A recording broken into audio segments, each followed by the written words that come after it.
Bahkan sering saya sampaikan bahwa sebenarnya banyak sekali penyakit-penyakit degeneratif atau penyakit-penyakit berat yang ada saat ini bisa kita cegah dengan mengikuti pola-pola yang Allah dan Rasulullah sampaikan dalam hadis-hadis beliau SAW. Maka tinggal kita aplikasikan saja.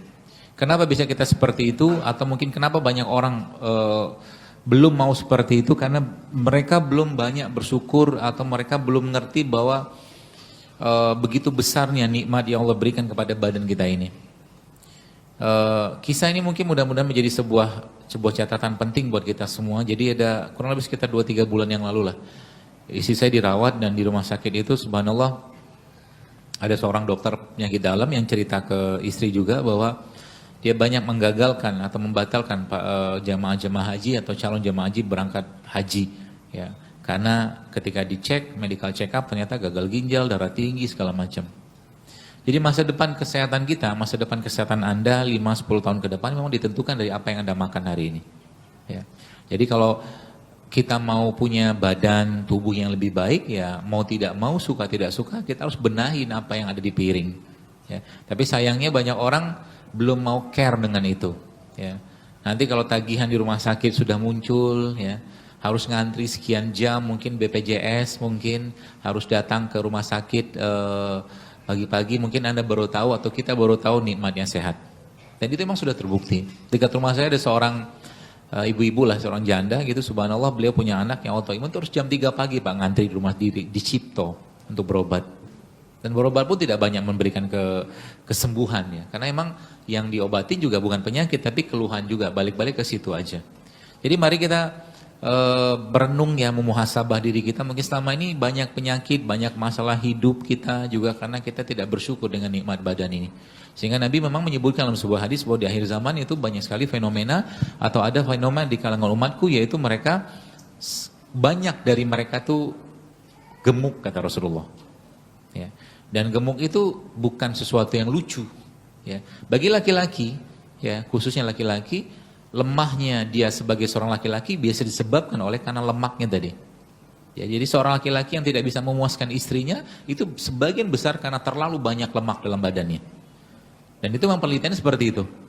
Nah akhirnya ujung-ujungnya apa? Bahkan rumah tangga bisa bermasalah, bisa pisah, bisa cerai gara-gara yang satu nggak mau ngerti, yang satu nggak mau ngerti gitu kan. Ya. Tiap hari begitu-begitu aja kerjaannya. Ya, istri nggak ngerti apa yang dimakan suaminya, suami nggak ngerti apa yang dimakan, dan dua-duanya bebas-bebasnya. Akhirnya apa?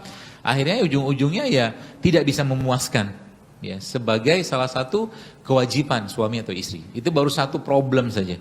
Tapi problem yang lain mungkin kita lihat sekarang. Kemarin saya dapatkan sebuah hasil lab dari seorang teman juga, ada anak umur 7 tahun ya sudah kena psoriasis gitu kan.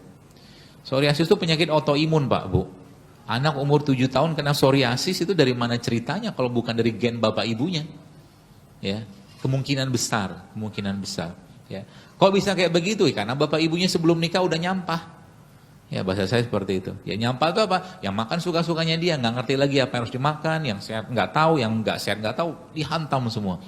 Maka dalam Islam, makanan menjadi salah satu pintu pembuka syaitan. Jadi pintu pembuka masuknya syaitan adalah terlalu banyak makan. Ya. Itu sebabnya kalau mau sehat mulai sekarang, tips sederhananya apa? Kurangi makan. Selesai kajian. Iya. Ya mau kurangi makan.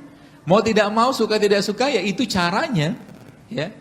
Kalaupun harus makan, pikirin yang dimakan. Kira-kira yang saya makan ini bikin saya sehat atau bikin saya sakit atau apa gitu loh. Jadi kalau kita sudah mikir kayak begitu, akal kita dipakai kan, afala ta'qilun kata Allah kan.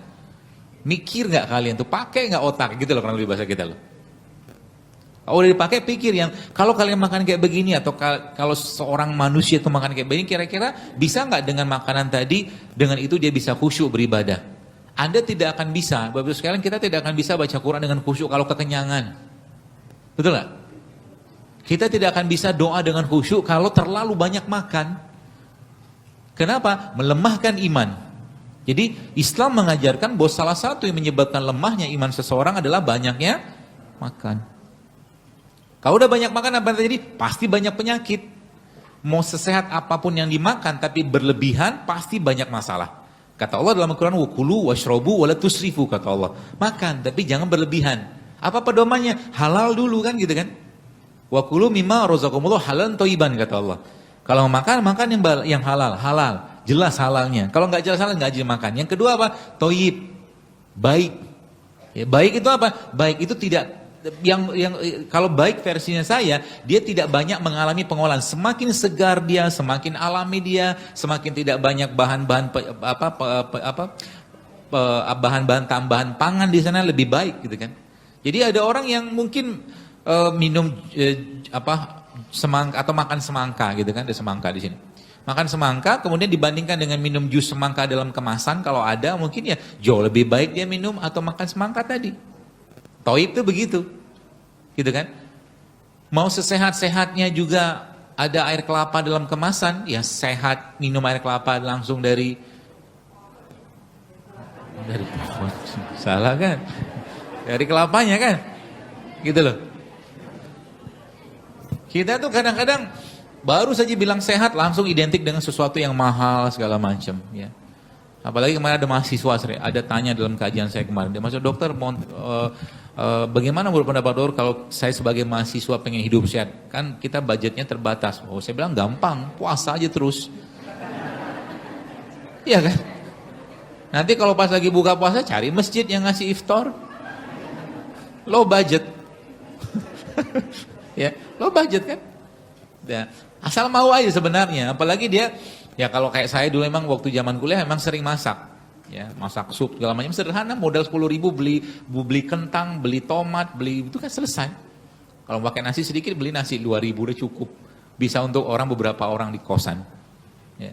Murah kok sebenarnya murah, low budget. Cuma pertanyaannya kita selama ini lidahnya kita tuh sudah terkunci dengan rasa. Ya, sudah sakau. Sakau itu kayak orang kalau tiba-tiba gitu kan, ini sakau versi makanan begini nih. Lagi pengen banget makan mie instan gitu kan. Itu sakau. Ya itu sakau. Memang alkohol memberikan addicted, kecanduan. Narkoba memberikan kecanduan. Ya. Demikian juga makanan. Makanan itu memberi kecanduan. Dan banyak sekali makanan-makanan yang teman-teman mungkin tidak tahu ada yang memberikan kecanduan itu luar biasa. Ya, kalau udah kecanduan atau sakau dia itu minta ampun, kita pengen banget gitu kan. Salah satu yang luar biasa yang ternyata kecanduan itu lebih kuat 8 kali lipat daripada kokain adalah gula pasir. Gula pasir itu pernah diteliti dengan tikus, ternyata tikus yang dikasih kokain sama gula pasir, tikus yang menginginkan gula pasir itu lebih kuat 8 kali daripada dia pengen kokain, coba. Kebayang kan? Jadi kalau pagi-pagi misalkan kita pengen tiba-tiba minum teh pakai gula gitu kan, sakau gula pasir, gitu loh. Nah coba dikurangi itu salah satunya. Ya salah satunya mungkin kita perlu mengurangi itu semua teman sekalian. Supaya apa? Supaya jangan ibadahnya jadi bermasalah gara-gara makannya nyampah. Ya, nyampah ini istilah saya aja. Sebenarnya makanan nggak sehat tuh nyampah, lah misalnya gitulah. Ya. Dan semua sudah tahu kok. Sekarang saya tanya, mie ayam sehat nggak? Kenapa dimakan? Enak kan? Nih yang akhwat nih, ngajakin temannya, Anda tahu nggak? Dari rahim Anda itulah akan dilahirkan generasi, entah generasinya kerupuk atau generasi mentalnya baja. Kalau generasi kerupuk ya makannya kerupuk. Apa yang kita makan sekarang akan menjadi bagian dari gen kita, pahami baik-baik. Kenapa sekarang banyak laki-laki perempuan ketika menikah susah punya keturunan? Ya gennya udah cacat duluan. Faktanya begitu. Kenapa sekarang katakanlah perempuan banyak kali mens yang bermasalah? Karena tiap hari isi perutnya tepung terus. Gluten. Faktanya begitu. Kenapa banyak autoimun? Yang zaman dulu autoimun gak terlalu banyak. Ya memang di samping karena memang faktor ada obat-obatan seperti antibiotik, analgetik, yang juga tidak kalah banyak masalahnya adalah dari makanan. Pertanyaannya kapan mau diubah? Sekarang saya tanya, kapan mau diubah? Susah jawabnya. Kira-kira nanti malam mau diubah nggak? Insya Allah. Insya Allahnya itu dengan berat hati banget gitu.